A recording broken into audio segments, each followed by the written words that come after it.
There we go. Oh, I can hear myself. Must mean my mic was working. Good morning. So, for who is this the first session of the day? A couple of guys. Well, you missed Francois' great interoperability session. So, good morning to everybody. Welcome to the networking session. It's yes, it is a Lync session, but still we're going to talk about networking. So, well, let's start off. Enterprise network requirements for Lync. I think this is interesting stuff, right? It's one of the forgotten things when doing Lync. Everybody's like, well, we're going to deploy Lync and it's going to work great because we did it for Exchange, right? Next finish, Exchange was done. And if there are Exchange engineers in this room, you can kill me later. That's fine. So we had the Exchange thing. Next finish, it would work. Well, from a network perspective, and now, well, if Exchange worked well, why not get Lync in and get Lync working? So that almost never really worked out. So we have a good session about, well, I think it's a good session, about, well, enterprise network requirements when doing Lync deployments. Hence the name. So the 2 points I want to talk about today. First, networking basics. So who has a network background in this room? See a couple of guys. Truth is, most people that will be deploying Lync have no networking background. They'll be able to distinguish a router from a switch, and they'll know the basics in networking, IP addressing, things like that. But you'll be talking to and let's make a big heap of these people, the networking guys, who will be throwing things like, well, we'll do 802.1p tagging, and how does Lync fit in there? And most people that don't have a networking background will say, well, we'll press next and it'll work. So I want to talk about that portion. So you can have, so we use this, we used to call this session, well, part of this session, having intelligent conversations with network engineers. So I stole some of that. And the second portion is, how does Lync fit into that network? So what about QS? What about Lync and VLANs? What about Lync and bandwidth, which is a hot topic these days? And the key takeaway, discussion with networking people. How to talk to them, how to play nice with them, and how to make sure they start liking Lync as well. So means we're going to start about a little bit networking review, a little bit background about networking, some QS basics, how about QS and Lync, and how about network bandwidth and Lync. So let me start about me. I'm Cornel Bunnens. I'm Dutch. I live in Houten, the Netherlands, and I've managed to capture most of the things that are important about the Netherlands in one picture. So yes, we have windmills, yes, we have tulips, and yes, we have rain. There we go. That's the 3 most important things about the Netherlands. So most people in the Netherlands that I know right now hate me because it's beautiful weather in Madrid and it's raining in the Netherlands. I'm a voice architect for the Communication Center of Excellence within MCS. I have my dear colleague, Mr. Binder, with me. We'll do more sessions this week about voicey stuff. I'm a certified master in Lync 2010, certified solution master in 2013. Part of my job is to teach at TechEd, TechReady, but also at our certified solution master training. That's me on the right. You can see when I point at the screen, right? So at the bottom right, that's me.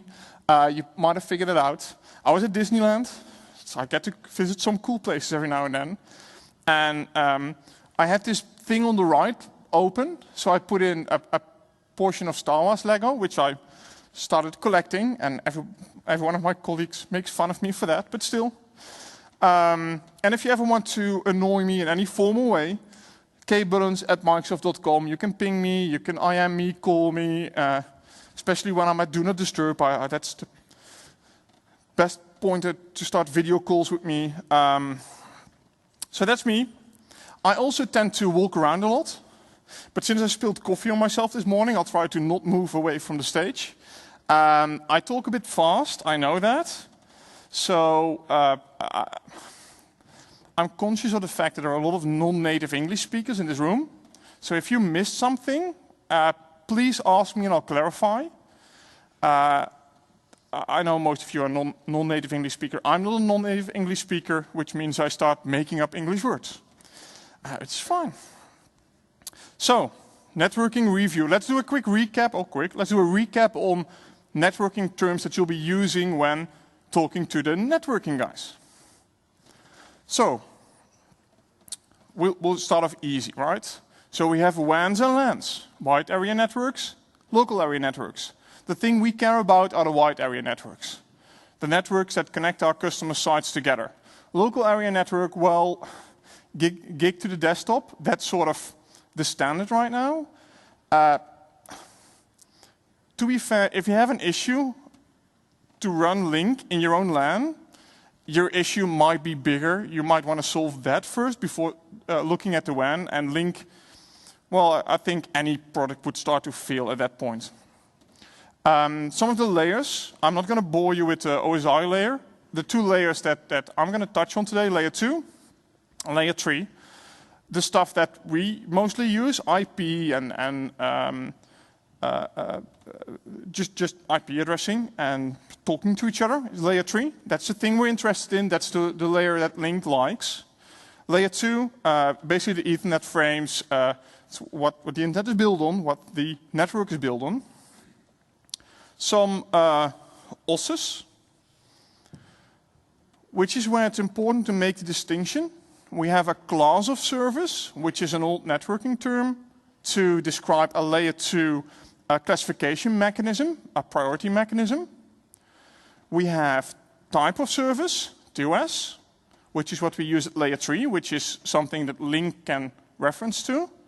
And we use DSCP markings, our differentiated services code points, to actually tag something and make sure something gets put in the right type of service. Now here's where the confusing thing comes from, because we used to use class of service when the network started and when we started doing things like quality of service. All these different OSes are referred to as a class of service. So don't be fooled into thinking, oh, they're using a class of service, that's a really old network. It's sort of an umbrella term. So the things we're most interested in is our type of service,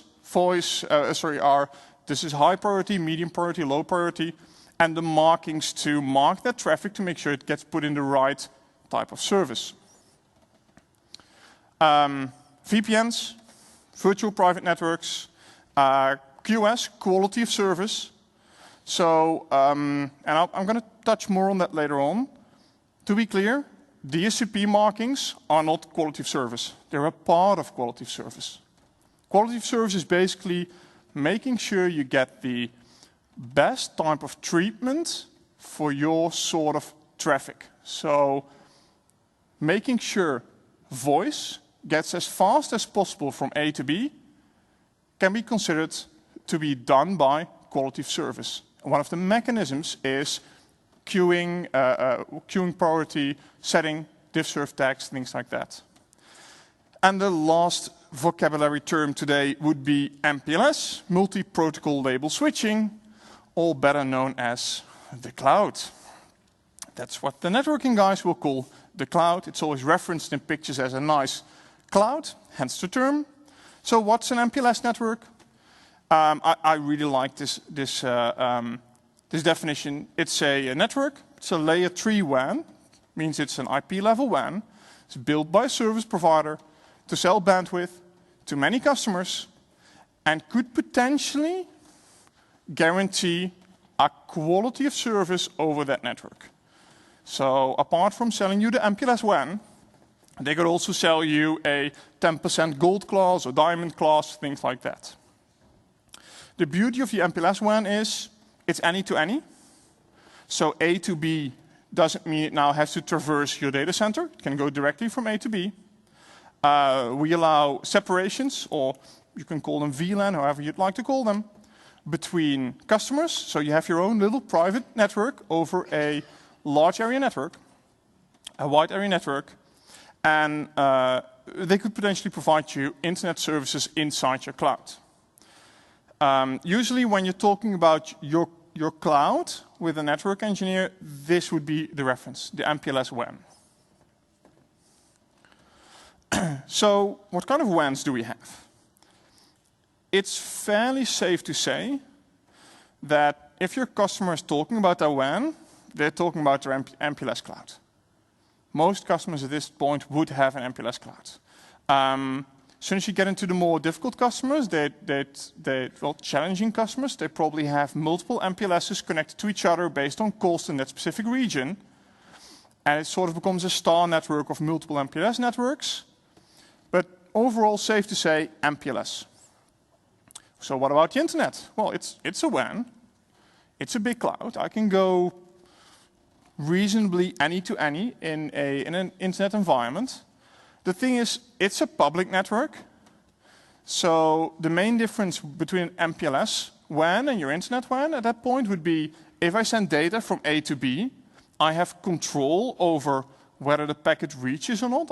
I can put something in a gold class or a diamond class in a priority queue. If I put something on the internet, it might get there. It might not. That's where TCP/IP comes in. Two of the important terms that get mangled up quite a bit, IP VPNs and internet VPNs. What's the difference?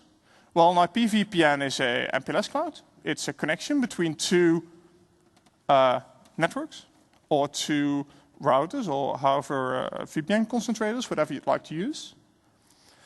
But you're using it's built on top of a private layer 3. As soon as you go into an internet VPN, it's really, I bought an internet connection from a provider, and I'm now using an IP VPN on top of that.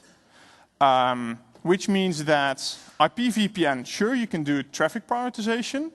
Internet VPN, well, we've just established, I put traffic on the internet, it might get there, might not, might get there within a reasonable amount of time. Traffic prioritization wouldn't do much for me. So with Lync, once again, we like the MPLS WANs. We can have control over that. So we've talked about WANs and LANs, so what about Wi-Fi? Well, we now officially support Wi-Fi with Lync. We had recommendations and we had help if you had Lync 2010 and wants to do Wi-Fi. At this point, we actually have certain Wi-Fi vendors like Aruba Networks that have certified their equipment or qualified their equipment for use with Lync. We've made some white papers, and you can all download the presentation and find the links because I'll be using way more links. And you can use that white paper to optimize any Wi-Fi network you currently have. It's not just for the Aruba Networks or for any of the other qualified vendors. It's basically recommendations for both enterprise networks, public networks, and home networks. So one of the things, if you're dealing a lot with remote users, people working from home, you can actually tell them, well, if you buy this router, this access point, that will get you the best experience over Wi-Fi for Lync. So we've put quite a lot of effort in that. So now that's sort of the basics. So let's talk about some of the stuff that gets us in trouble. Network impairments. And the three most important ones when we're talking about impairments are latency, jitter, and packet loss. And they affect our network and our performance in different kind of ways. So let's start with latency. So latency is actually the delay that I would experience between point A and point B. So how do we measure this? Well, we use a value called round trip time, which means how long does it take to get from point A to point B back to point A. So if you look at your monitoring server, which should be your best friend, if you're doing anything with network, if you're deploying Lync, make sure you get a monitoring server deployed as well. It's part of the front-end server, can be co-located with the front-end server. So you don't need extra servers at this point. Please deploy it, it will help you a lot. So some of the things it will show you. So I've tagged the values. As long as the round trip time is below 200 milliseconds, we're not going to mark it. If it's over 200 milliseconds, we'll mark it yellow. And if it's over 500 milliseconds, we'll mark it red. So overall, our recommendations for round trip time would be 150 milliseconds is what we're aiming for under peak load. The thing is, we have to deal with this very annoying thing called distance. If I'm going from the Netherlands to Australia, I'm not going to get 150 milliseconds round trip time. It's not going to work. There's just too much distance between them. So yeah, I'll probably get 250. And even though it might be flagged as yellow, that's fine. There's nothing we can change about that. We can bring Australia closer to the Netherlands. I don't know if we want to, but it's kind of hard to do. So even though these values, because they impact the time it takes for my voice to travel all the way to Australia, we'd like this to be as low as possible. We can't always impact that.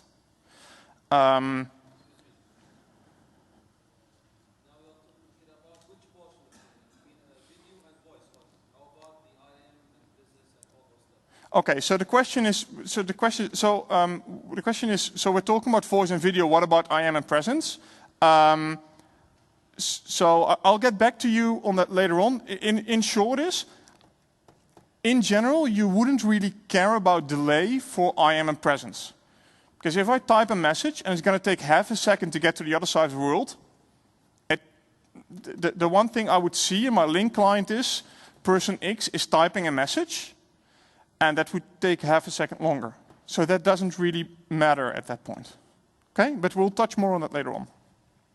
So this is really mostly aimed at voice and video. So the recap, these three values, try to keep it at 150 milliseconds. Keep in mind, you are dealing with geographical distances. You can't control those. And in the end, use your head.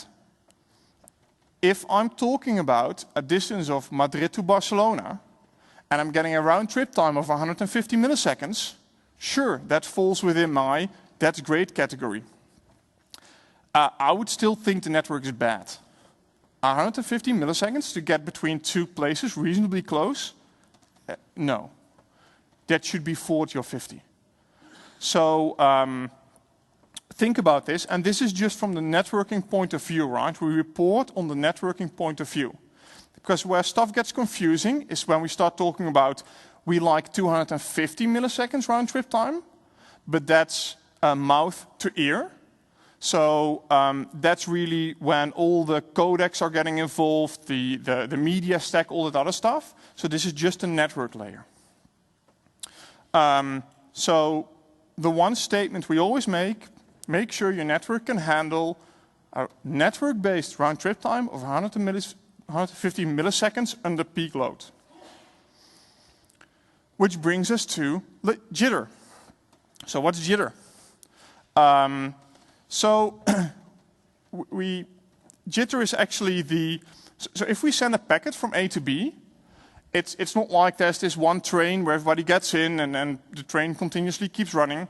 The packet goes from A to B as fast as it can. As fast as the route or the switch or whatever's in between allows it to. So we might get burst, or we might get packets that packet B is there earlier than packet A. So we build a little buffer, and we might want to wait a few milliseconds for packet B to arrive, or sorry, packet A to arrive before we start playing packet B. So it's basically our little buffer we build. It's the amount of delay between packets to get a nice 1, 2, 3, 4, 5 sequence instead of just start discarding packets. The more garbled your packets arrive, the more jitter I get, the higher my jitter buffer has to be, and this starts adding up to my delay, right? If I have 100 milliseconds latency between A and B, but I also need to have I need to compensate for 20 milliseconds of jitter, and I actually have 120 milliseconds latency. So the values we like to use, less than 20 milliseconds is good. More than 30 milliseconds tagged yellow in a monitoring server report. More than 45 milliseconds, very bad. As soon as you get a high jitter amount, we'll start dropping packets, because there's going to be a point in which we'll say, well, we've got packet 2, 3, or 4. We're going to stop waiting for packet number 1. We'll just play packet number 2. That's fine if it happens once. If that keeps happening, we're losing a lot of packets now. Plus added latency. Which brings us to our packet loss rate. So when we're talking about packet loss, we're talking about both discarded packets because they can be garbled for any reason, and we're talking about packets that just never arrive. We prefer to use UDP in all of our voice and video traffic, which means that UDP is really the protocol in which you just send it and you'll hope it ever arrives. And if it doesn't arrive, we potentially don't really care. Because, well, TCP/IP is all about retransmits if something doesn't get there. Well, if I'm doing a voice conversation, we've talked about this jitter and this delay. If I'm doing a voice conversation, I've now had packet 2, 3, 4, and 5. Do I really care waiting 100 milliseconds for that packet 1 to arrive? No, I'm going to discard it. I'd rather have a little bit of choppiness in my call than really have a 2, 3, 4 second delay. We could do a perfect call with absolutely 0 packet loss, but you'd have to wait 3 or 4 seconds before the call gets replayed. You'd really get this high delay. So we use UDP and we will get packet loss. If you get less than 3%, it's fine. I've seen your question. If you get less than 3%, it's fine. We're good with less than 3%. We have healing mechanisms, and we'll take a quick look at that. We have multiple mechanisms to cope for that. Essentially, we're good with 20% packet loss. The one thing with 20% packet loss is it has to be consistent. So packet 1 lost, 2, 3, 4, 5 there. Packet 6 lost, 7, 8, 9, 10 there. 20% packet loss, very predictable. It's something we can cope with forward error correction. Unfortunately, the internet doesn't work that way. Networks don't work that way. They're not nice. They're not going to say, ooh, Lync likes to lose very consistent packets. Let's only lose every 5th packet. No, they're just going to drop stuff. Which means that it's unpredictable when stuff is going to get lost. So we'd like less than 3%. More than 5%, you will start hearing choppiness. You will start hearing loss of speech. Your voice will get robotic. We're trying to heal the packets. But you know these nice little curves you have in waveforms, we're just going to wing it, which means a curve will become a straight line for us. So we can't really guess curves, but we can guess straight lines, which means you get a robotic voice. More than 10% is very bad for Lync. We have a higher threshold for packet loss because of our healing mechanisms and the way RT audio was designed. Keep in mind, based on the codec that you're using, your thresholds for packet loss may vary. G711, more than 3% packet loss, that won't be a nice conversation. RT audio, 5% packet loss, it will sound way better. There's a reason for us to switch between G711 and RT audio when you're doing a PSTN call if there's a high delay or a high packet loss. We can cope better. You had a question.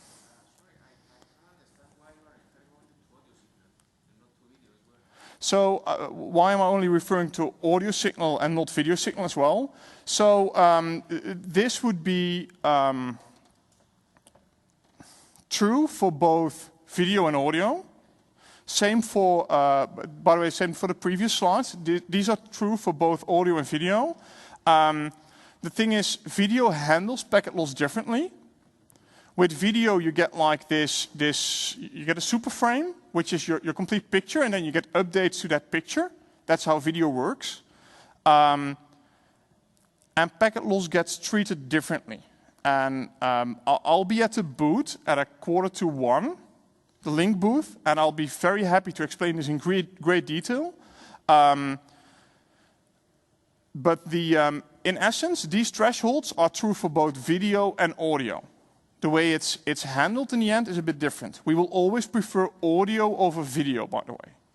If we see more room if we see a finite amount of room, we will always prefer audio, make sure your audio is better, and your video is worse. So let's move into some of the QS basics.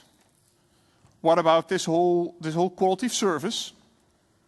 So we've talked a little bit about the latency. You can't really do much about geographical distance, but we can improve on how the way packets are routed. So what is quality of service? It's more than just marking a traffic clause with expedite forwarding or something like that. It's a combination of network technologies that help you prioritize certain traffic over other traffic. In essence, it will improve the user experience for both audio and video. So when is QoS needed? It's a difficult question. You would need it, as in stuff goes bad, if bandwidth is limited, or if there's a possibility of network congestion. That's when you would really need it. When should you implement it? Always. Simple as that. So we used to have so when we launched OCS R2, I don't know if some of you had watched that presentation with Gurdeep Singh Pal. He actually came on stage and someone asked him, well, what about QoS and OCS at that point? He said, oh, you don't need QoS. Who needs QoS? Buy more bandwidth and everything will be fine.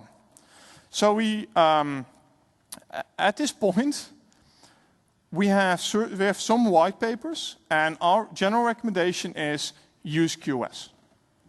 There are very little deployments that do not require QoS.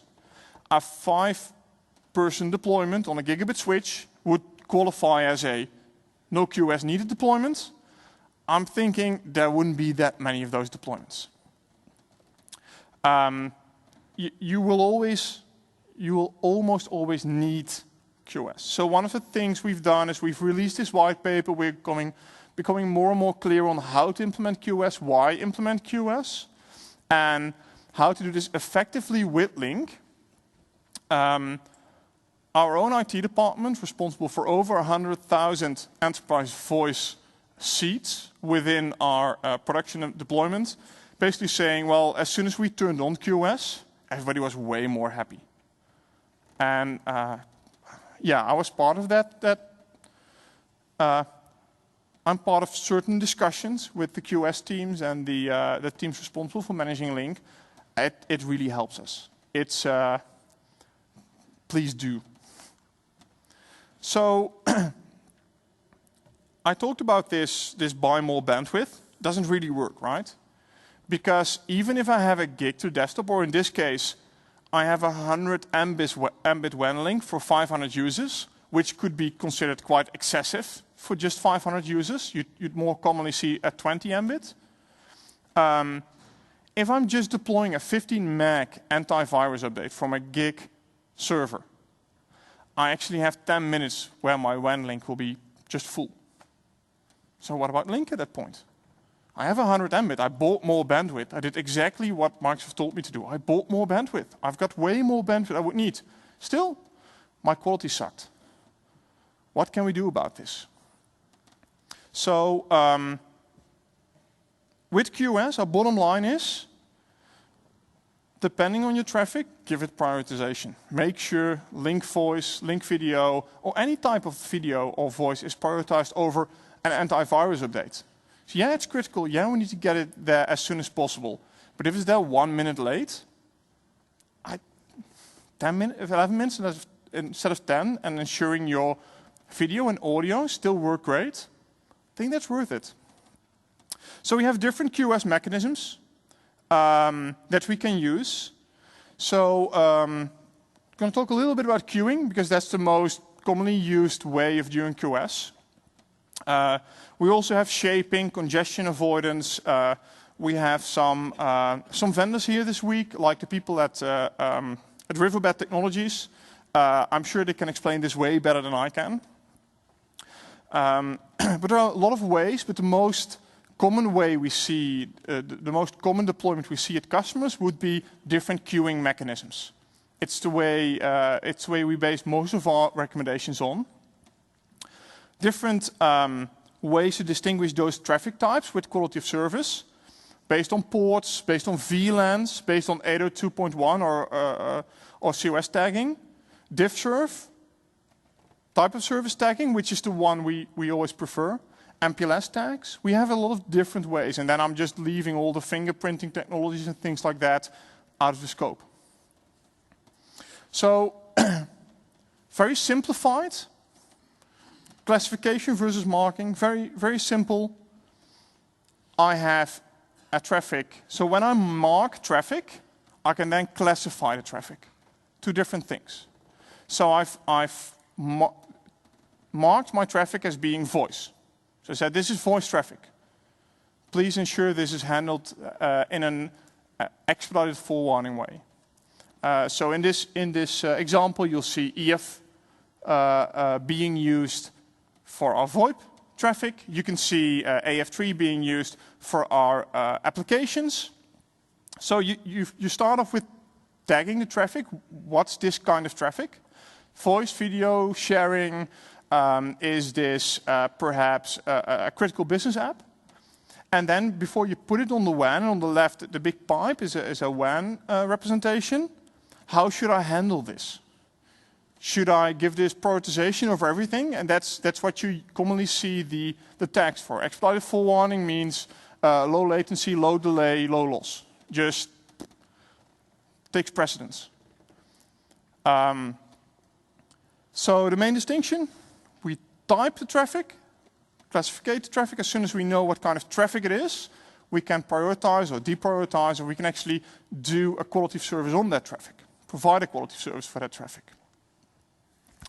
So looking at the layer 2 classification methods, we don't really use this. This is for legacy systems, how legacy systems used to do it.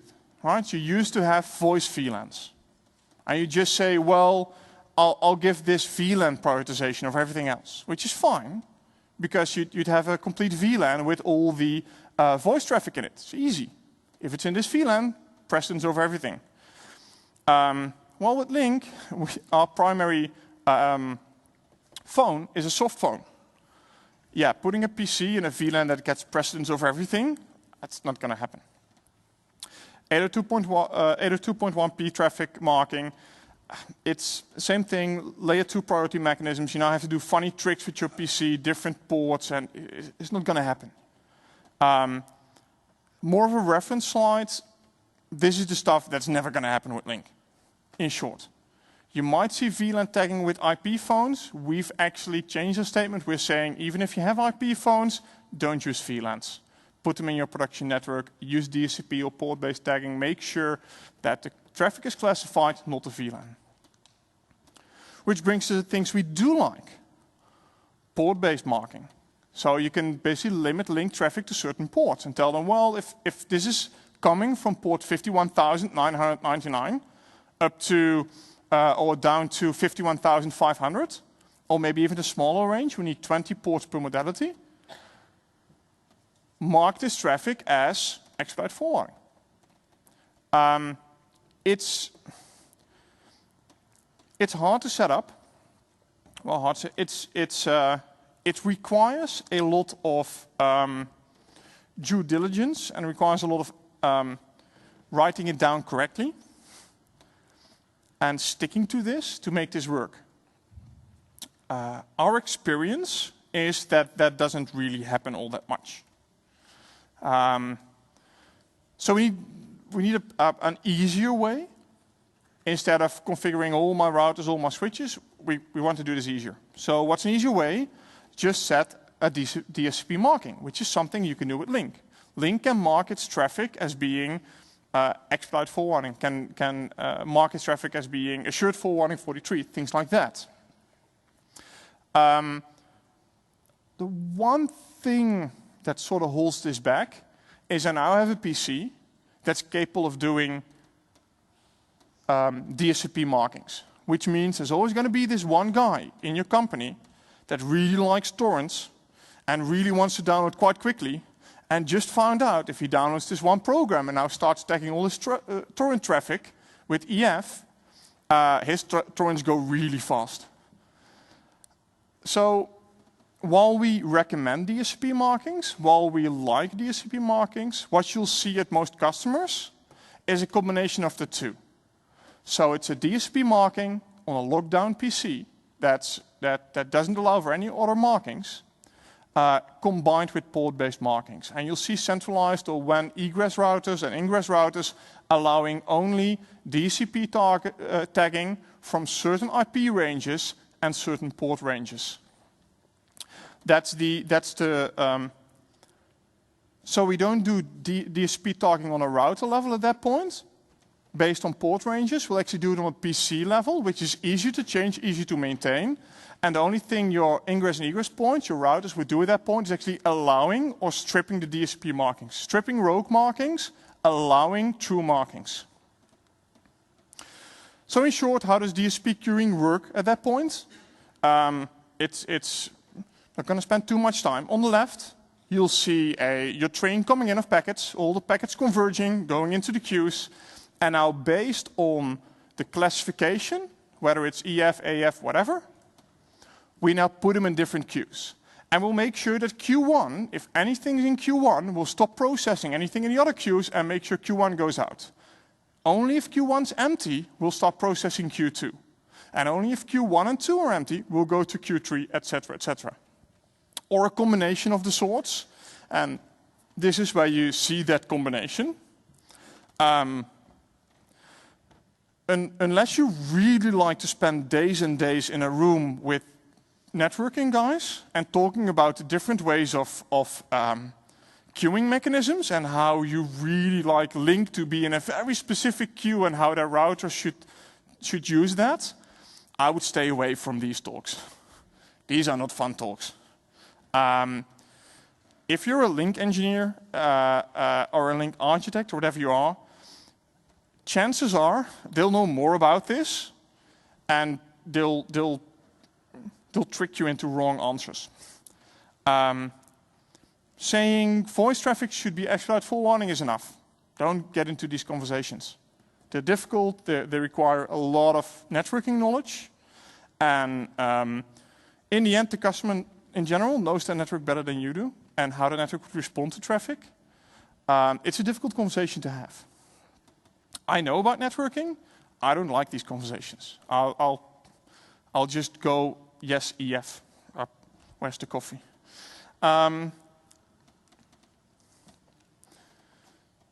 The one thing we do keep seeing when we implement this is just because QoS is enabled in site A and B doesn't mean it's enabled in the same way, which is fun. So we've had multiple customers where when we start implementing Lync and we saw some bad calls and we started digging into this and do network sniffing and some network testing, we found out things like video calls, which were getting a DSP tag of 36 and we're getting an AF clause assigned to them. When they went out, they were treated as assured forwarding traffic because that's what the tag 36 said. But the different domain, the different QoS domain, the second building was actually tagging video traffic with both 36 and 26. So us going there was fine. Traffic coming back was tagged to 26, and we now thought it was signaling. And we treated it in a different queue. I thought I saw a pussycat, sorry. The R is gone. So we treated this differently compared to our outgoing traffic, actually. So it ended up because, well, networking team A was responsible for campus A, and networking team B was responsible for a campus B. And they sort of talked to each other, but as long as everything worked and they were never really doing video, and well, it works, so why do this? And now there was an uptake in video, and now things started breaking down. And even though this was a misconfiguration in the network, well, Lync's at fault, right? Because everything was fine, Lync came in, and now stuff's broken. So that's some of the stuff that there's some due diligence here when you're implementing Lync. Make sure you test the stuff. Just because you've configured something doesn't mean it actually works like that. Just because someone told you it's 36 doesn't mean it's actually 36. Which brings us to the beautiful thing of how to do QS with Lync 2013. QS with Lync 2013 is actually quite easy. So with Lync 2013, there's no XP anymore, so no more local stuff you have to do. We fully support doing a GPO. So within that GPO, that group policy object, you can use your existing 2010 or 2007 GPOs if you've deployed them. The one difference is we've now actually named our executable instead of communicator, we've actually named it Lync. So you might need to change your GPO for that. But basically what your GPO is doing is saying, well, if there's traffic egressing from lync.exe on this specific port range, tag it with EF. And that's how we can classify our voice and video traffic. We have a really good white paper on that, enabling QS for Lync 2013, also for 2010. Also how to manage this. So these 3 white papers are really helpful. Once again, the presentations are available for download once I'm done, and you can click on these links, make sure life really easy. The link on the bottom is a blog by Alan Shutnow. And I always mispronounce his name. Is he here right now? No? There we go. Okay. No problem for me. I pronounce his name correctly then.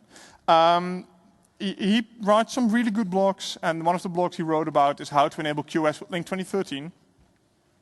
Nice step-by-step guide.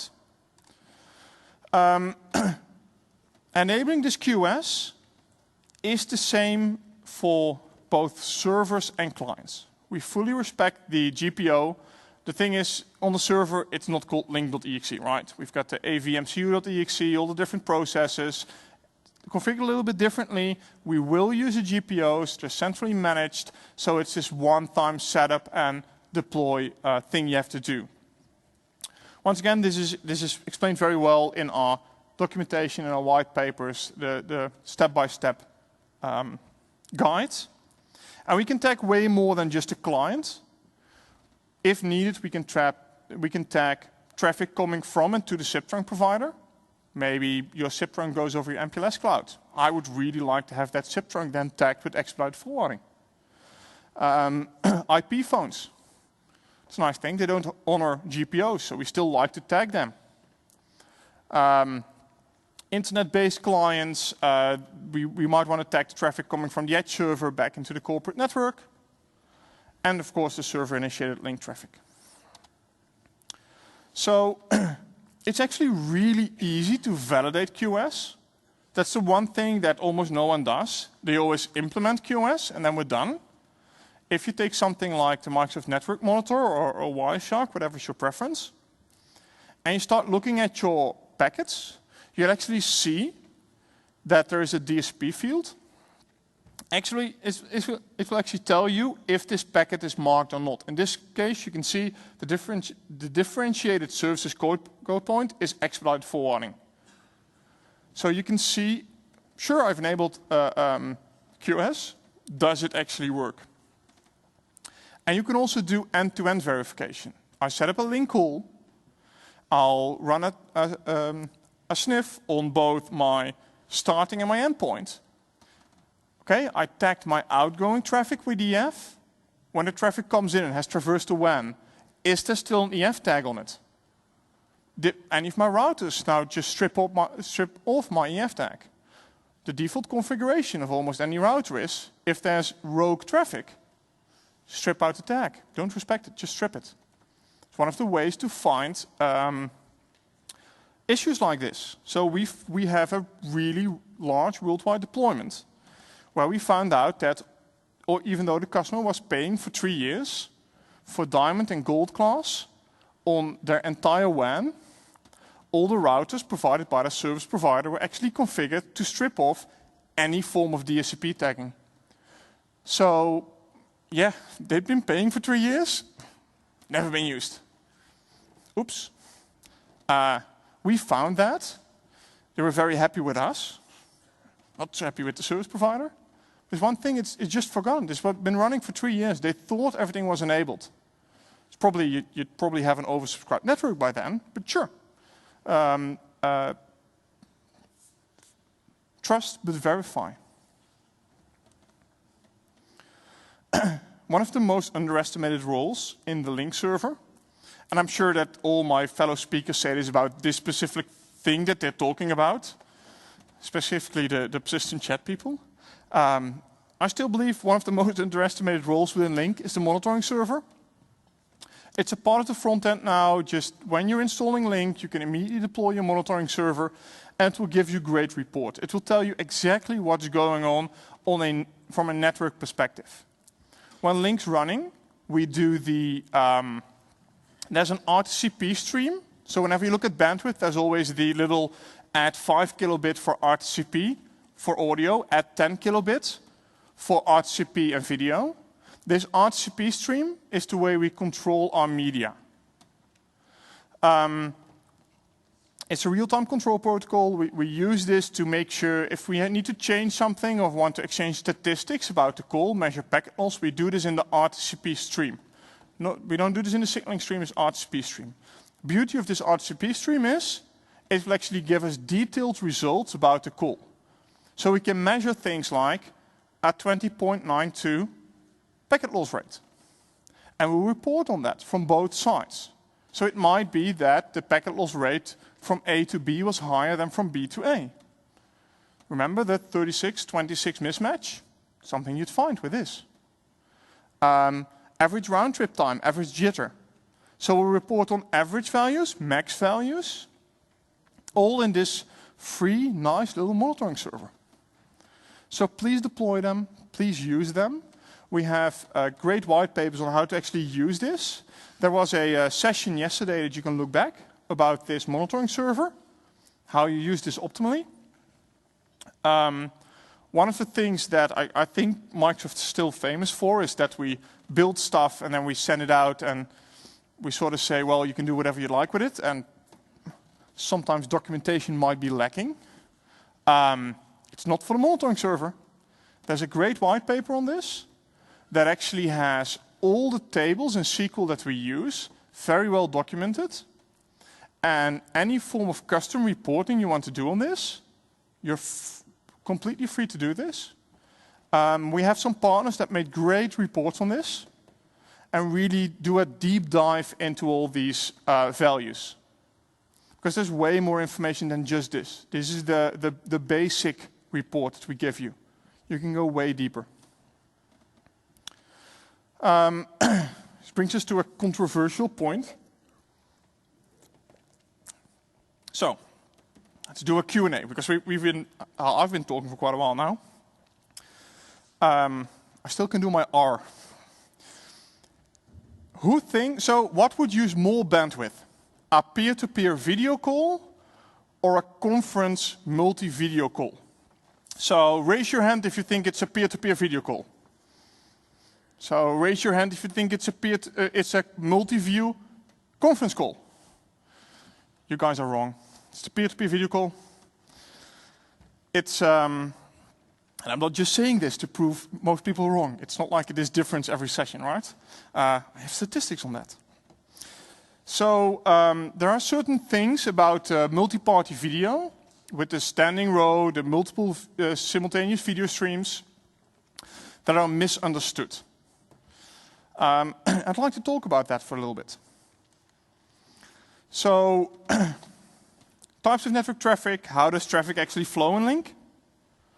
We have a new model for bandwidth modeling, and I'm going to talk a little bit about the bandwidth calculator, maybe even show it if we have enough time. So we have 25 minutes left, should be good. So first of all, what kind of traffic do we have? Server, they talk server to server, makes sense. So front end to SQL backend over the LAN, that's fine. We do have WAN traffic in most cases, which would be server to server, but then for data replication, I set up a backup pool.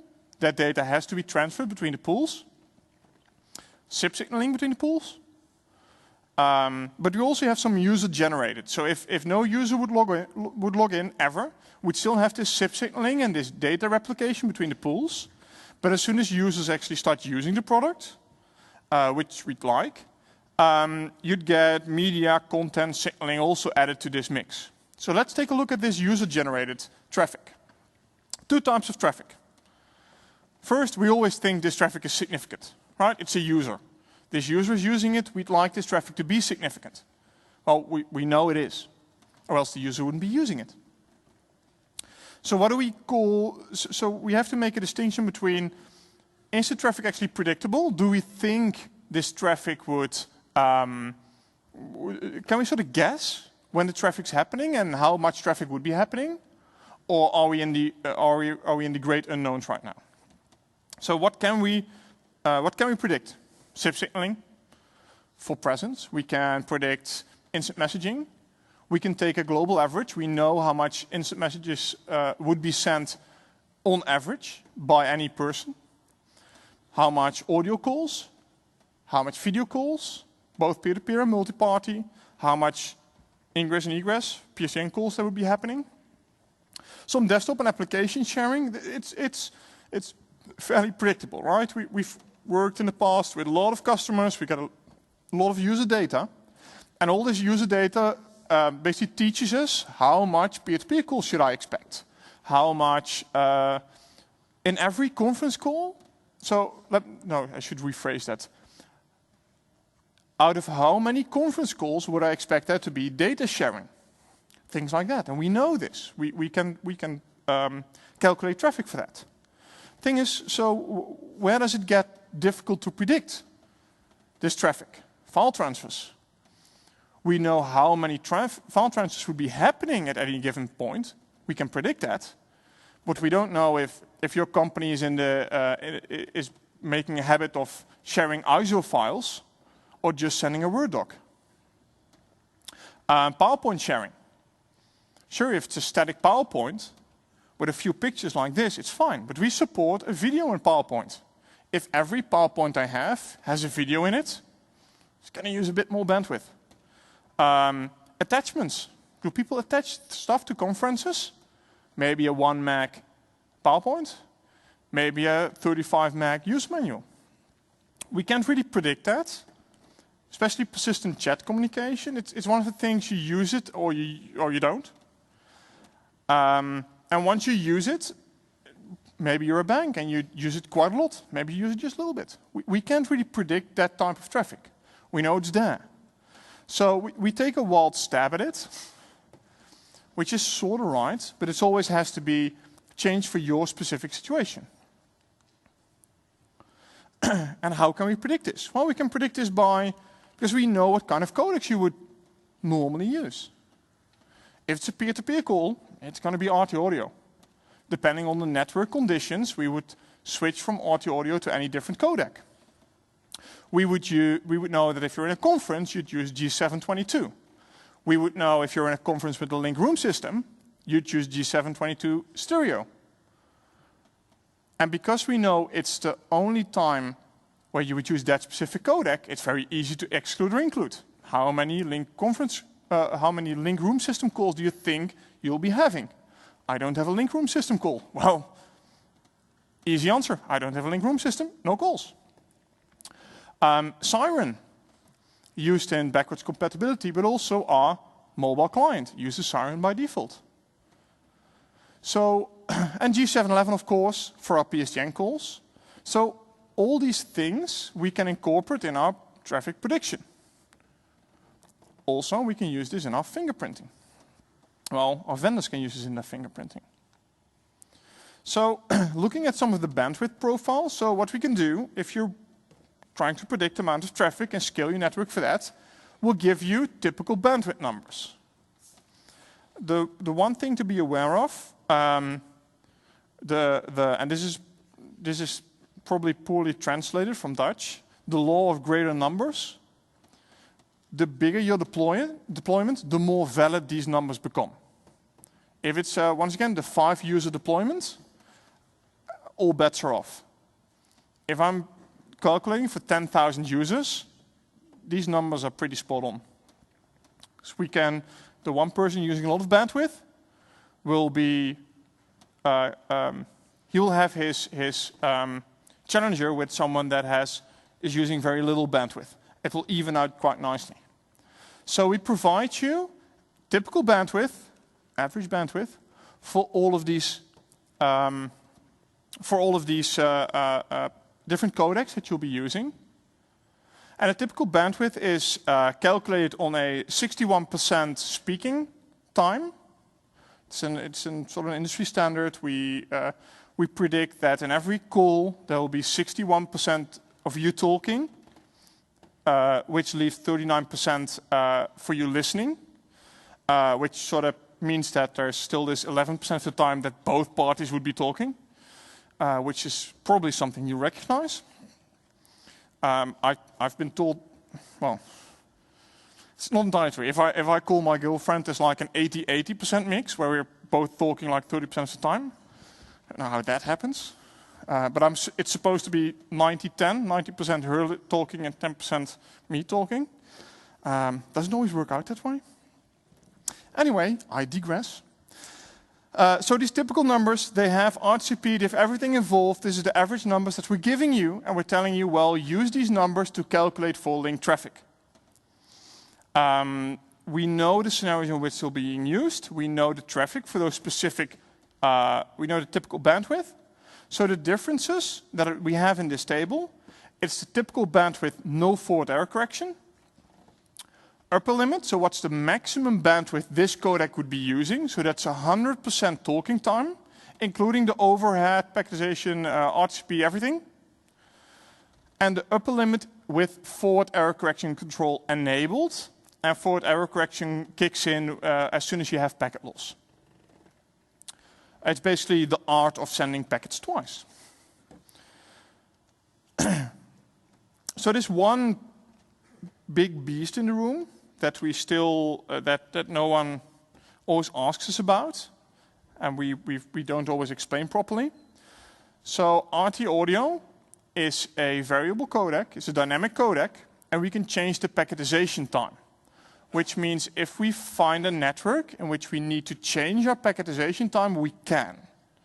This means that in a normal packet, we would put 20 milliseconds of audio, which is our default packetization time, which means every packet that now has an overhead of 70 bytes, and we have our audio, which is 72.5 bytes for RT audio wideband, which you could consider a waste of space in our packets, because, well, it's almost 50% is overhead and the rest is audio. The big advantage is, if this particular packet gets dropped, we only use 20 milliseconds of audio.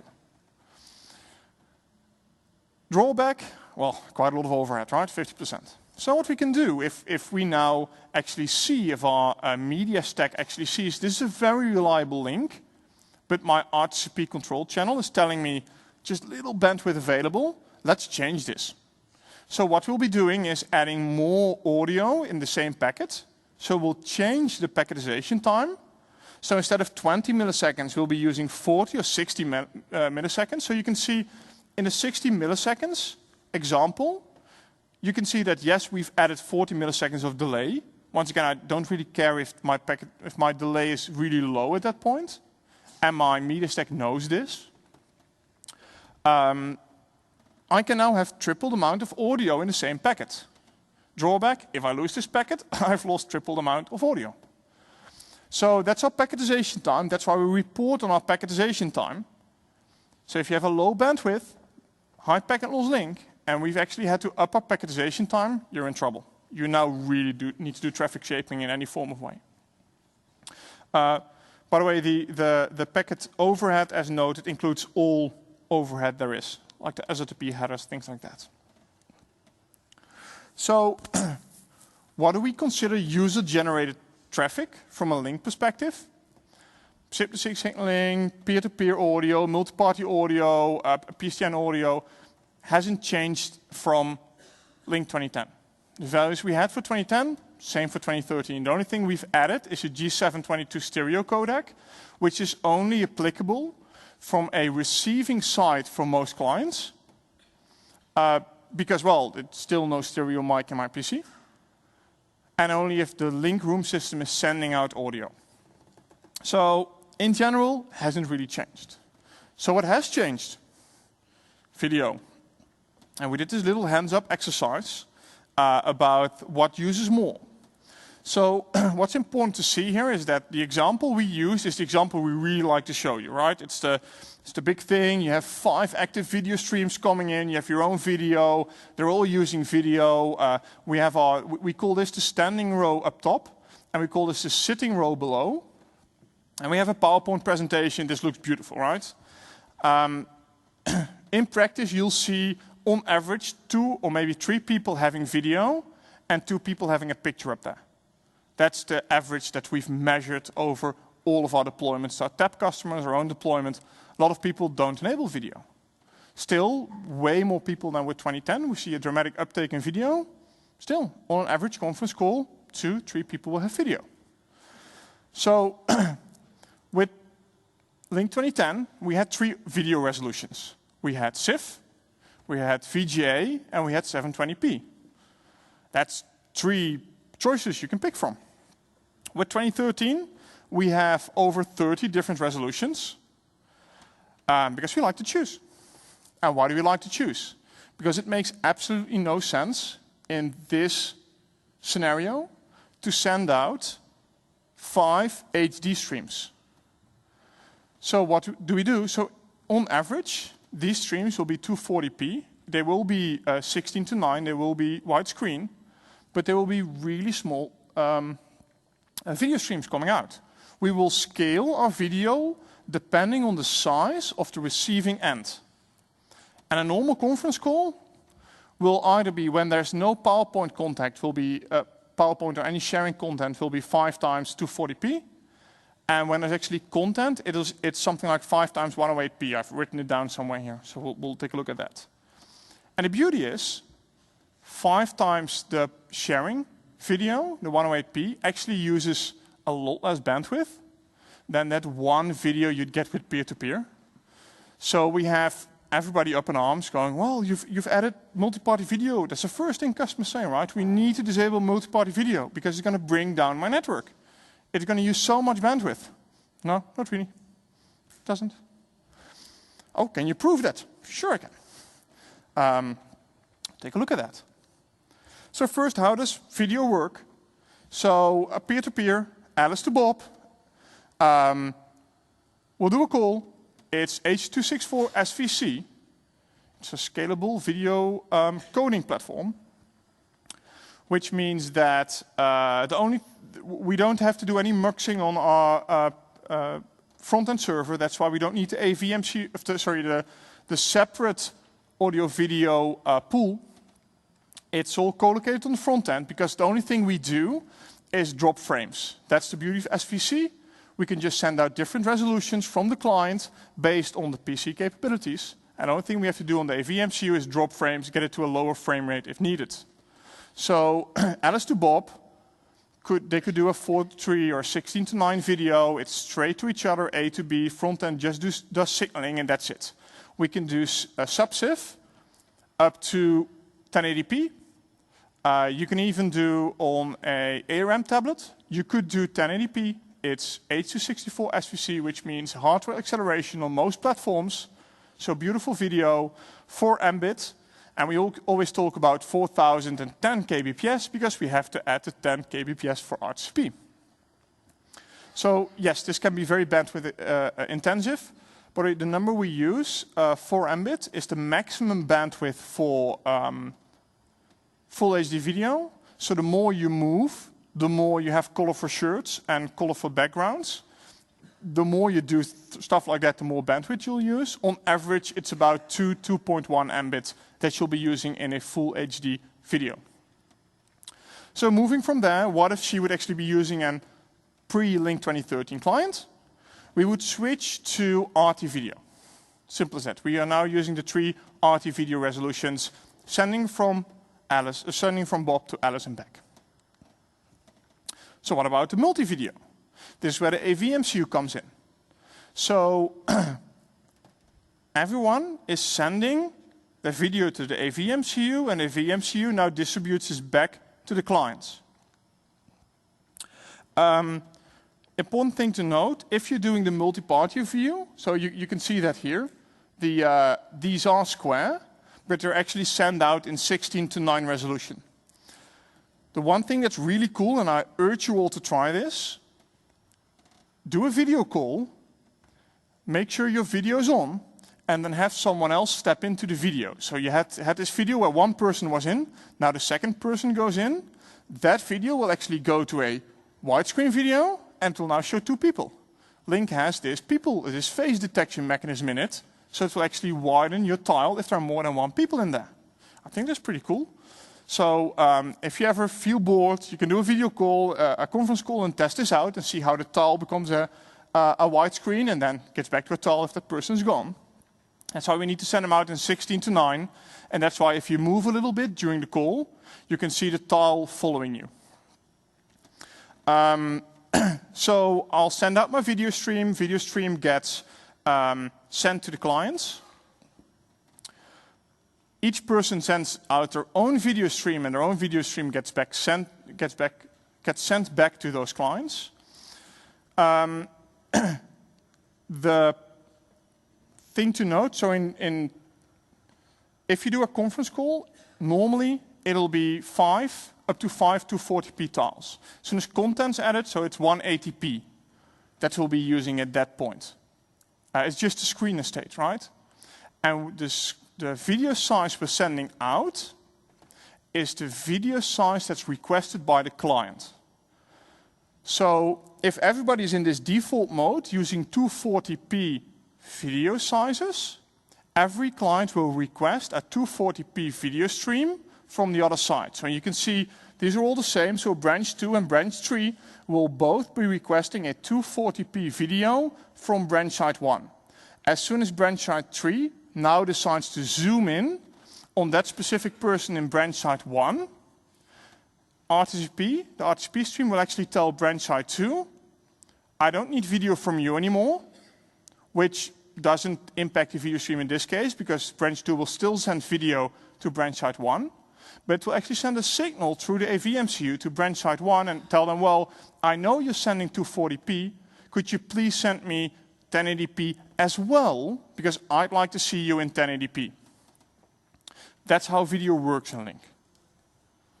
Depending on the requester, we'll send up to 5 different video streams from a sender, which sounds like a really scary scenario, because everybody there could be this bandwidth cloud of death, where everybody's requested different 1080p screen from someone else, and everybody's now sending 240p, 180p, 720p, 1080p, all these different sizes.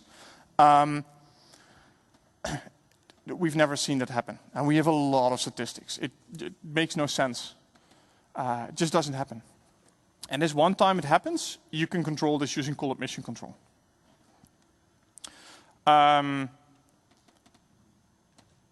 It is simulcast. It's simulcast, but it's not multicast. You have to be aware. It always goes through the AVMCU, and the AVMCU sets up multiple video streams to multiple people. It's not a multicast action.